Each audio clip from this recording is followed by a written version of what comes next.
Et salut tout le monde, on se retrouve ici pour un nouvel épisode. Donc on est déjà à l'épisode 5. Aujourd'hui, on va voir comment intégrer une photo à votre site web. On va donc pouvoir effacer ce qu'on avait fait dans le dernier épisode. Donc on avait vu comment mettre en gras du texte ou comment mettre en italique du texte, mais également comment mettre des commentaires.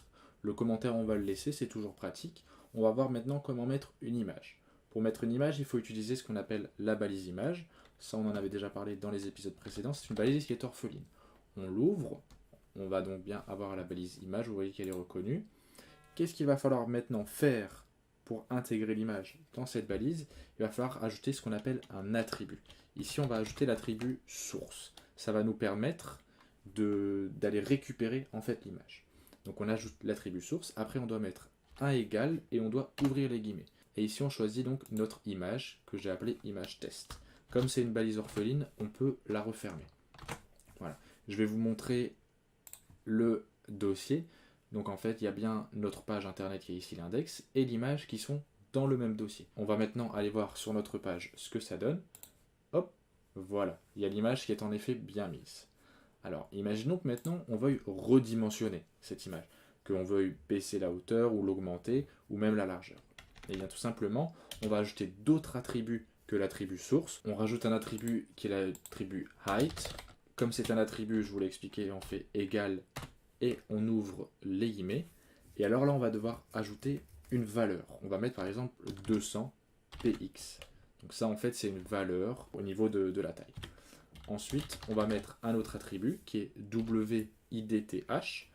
Encore une fois, on fait égal, on ouvre les guillemets et on va mettre 450. On va mettre 100%, pardon. Voilà. Le width, ça permet de gérer au niveau de la largeur. On sauvegarde et on va aller voir. Voilà. Donc vous voyez, l'image, elle est beaucoup plus petite en hauteur et par contre, elle est beaucoup plus grande au niveau de la largeur. Ça prend plus de place qu'avant. Ça, après, vous pouvez jouer avec ça, choisir un petit peu. On va mettre par exemple ici plutôt 400 px au niveau de la hauteur pour qu'elle ne soit pas autant écrasée sur elle-même.